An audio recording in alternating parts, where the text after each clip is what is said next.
Well, my father was in the Air Force. He was a transport pilot and used to fly Dakotas, Packets, AN-12s, Caribous. And so every 2, 3 years, he would be posted to a new station. And of course, the family would move with him. So my schooling has been, I won't call it irregular, but it's changed very frequently over the years. I started my schooling in a school in Wellington in the Nilgiris. My father was doing a course in the Defence Services Staff College there. And then thereafter, I went to South Point School, Calcutta, then Bal Bharati in Delhi, Mount St. Mary's in Delhi, St. John's in Chandigarh. And then finally, 1970, when my father was posted to Guwahati as a station commander there, the family decided that my mother and the 3 children, I have a brother, I have a sister, would stay back in Delhi, rent a house, and finish our schooling in Delhi. So I passed out of the Air Force Central School, Delhi Cantonment, did 4 years there from class 8th through class 11th, passed out of that school. So I preferred to pursue my BA honors in economics from St. Stephen's College. And just before I did that, I also cleared my IIT exam. But I thought I'll won't pursue that and instead do my BA honors, which I did. And after St. Stephen's, I did my MA in economics from Delhi School of Economics. And then over the years, I acquired an MPhil degree from the University of Paris 11 while I was doing a training program there sent there by the Government of India, where I did a diploma in international economic relations. I also did my LLB from the evening classes of the Faculty of Law, Delhi University, during the course of my career.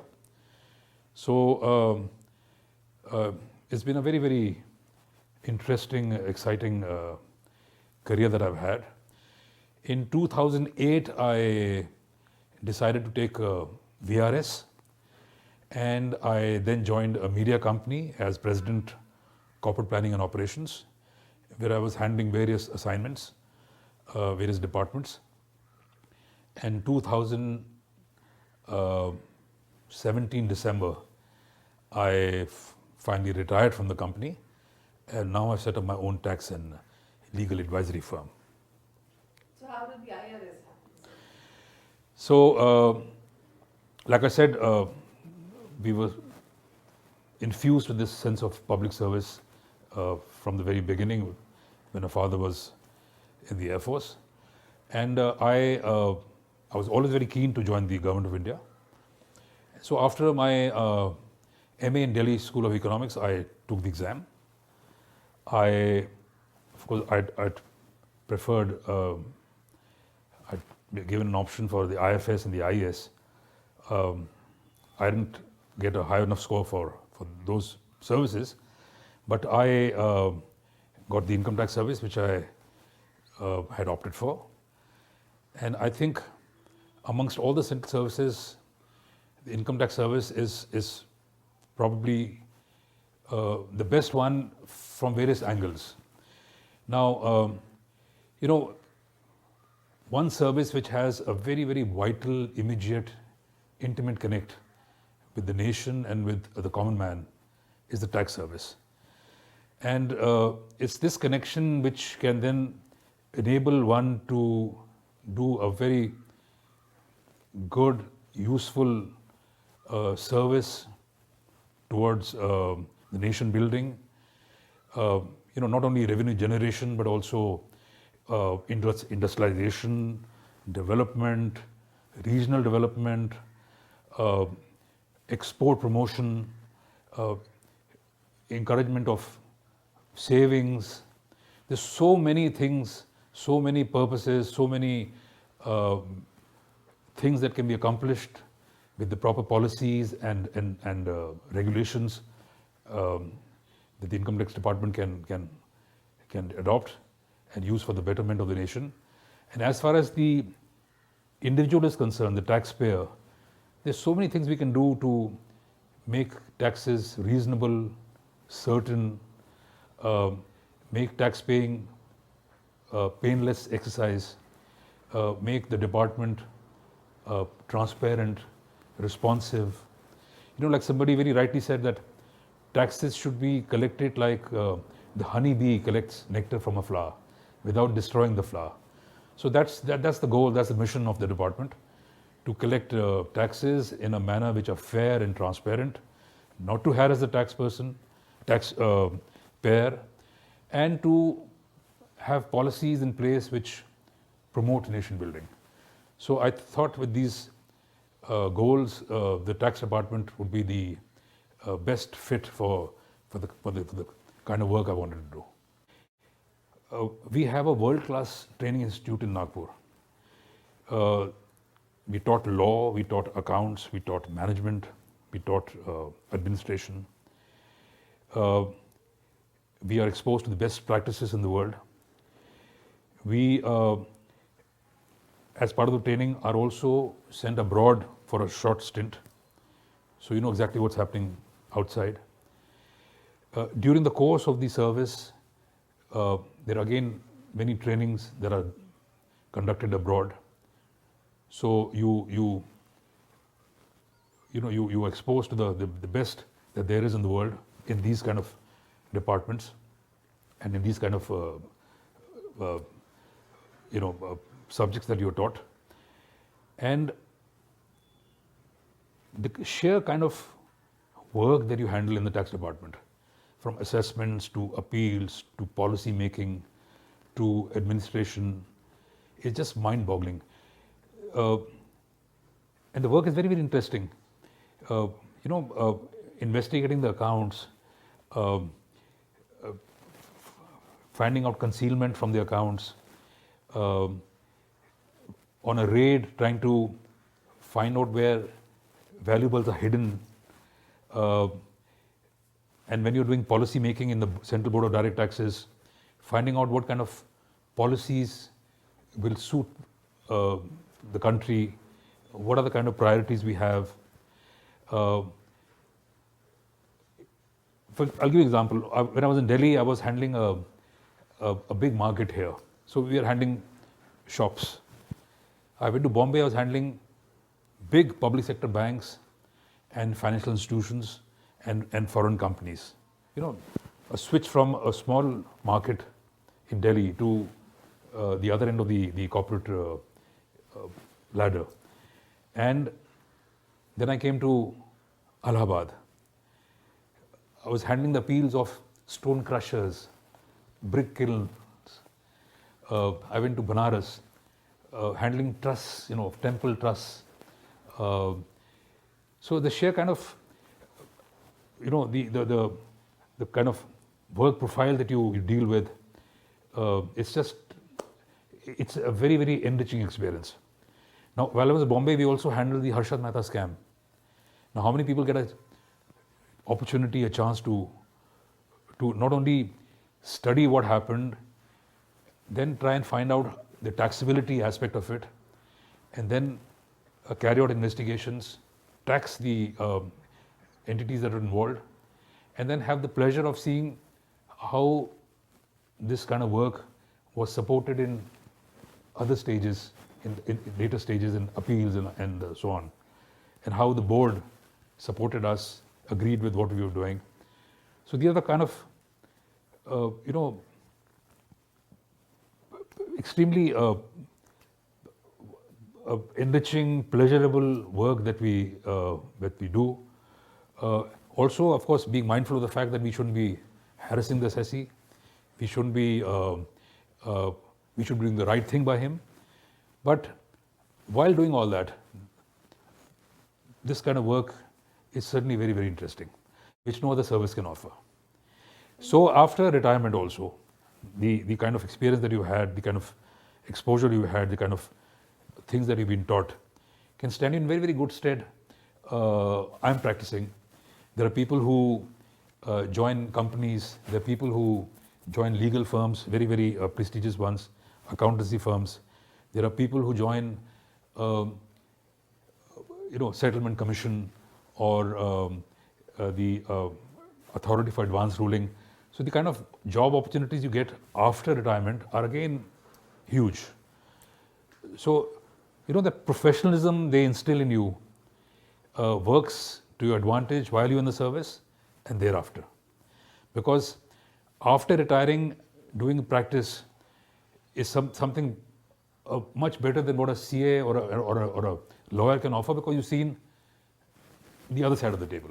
So you know exactly what happens there and how best to address it. Of raids, is it? So the thing is that people have a very, very wrong conception about the taxman. The taxman is, most people think, is a shadowy figure who lurks in the dark and pounces on the unsuspecting taxpayer. Is a very serious, sober person whose only job is to tax, nothing else. But he's also a human being like you and I, and so to remove these misconceptions, to demystify the person, I wrote a book recently called "There's 7 for You, 3 for Me." It's a book which lifts the curtain of ignorance that people have about the taxman. It's not a book on tax. It's a book on the taxman.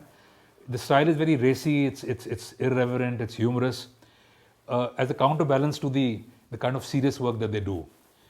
So this book will demystify a lot of things that people have, a lot of misconceptions that people have about the taxman, and I urge you to read it. It's available in Amazon. So firstly, the department is very keen that the taxman also does things other than collecting tax. So we have the Central Revenue Sports Board, which promotes sports and culture and literary activities in the department. And you won't believe it, there are many, many taxmen who are just absolutely outstanding in literature, in painting, in dancing, in music. I've written a chapter on that issue also in this book. Now coming to some incidents, well, this book is full of anecdotes, but I'll narrate one or two to you. So there was this music club that I had joined, and we used to meet every month by rotation at people's houses. So one lady became a member of this club, and it was her turn to host the monthly meeting. So we went to her house, and she was married to a businessman. So the moment she heard that I'm a taxman, she actually had a fainting fit. So anyway, so she was told that I'm a retired person, and so she became normal. And then she asked me a very strange, bizarre question, which later on I realized was something which is pretty common. Most people think like that. She said, "Okay, fine, you won the tax, but how can you sing?" So this is something which, and she meant it in all seriousness. I went for a medical procedure a few years back, and when I was on the operating table, the doctor, a very, very well-known doctor, he told me that he was giving me a anesthetic shot in my spine. He said, "It'll prick you a little bit, so just be prepared." And he plunged the needle in, and it pained. So he asked me, "Was it all right?" I said, "Doctor, it was painful." So he, wearing a mask, peers down at my face, the operating lights in the back, and he and his team. And they say, "Okay, now Mr. Mankotia, do you know how do we feel when you go to the tax department?" And we, of course, all laughed, but then I understood his angst. I said, "Yeah, this is a typical misconception that people have." We conducted a raid in the mid-80s in the state of UP. And this was a raid against a local politician. Now what happens is, when you raid a person, you're supposed to get 2 respectable witnesses from the locality. We asked him to get 2 such witnesses, which he got. Later, about 2-3 hours later into the raid, there were 500 people who turned up and surrounded the place, shouting income tax, hi, hi, Murdabad, Murdabad. And what happened thereafter, I won't tell you, you have to read it here. But it's something which is pretty typical in the day of the life of a taxman. You've seen the film Raid. Yes. It's not a figment of somebody's imagination, it actually happened. It was, of course, an amalgam of 2-3 raids that the film was about, including this particular one where the crowd surrounded us and did things which you'll read about in the book. But it can be very dangerous at times. Dogs can be set on the team, which has happened.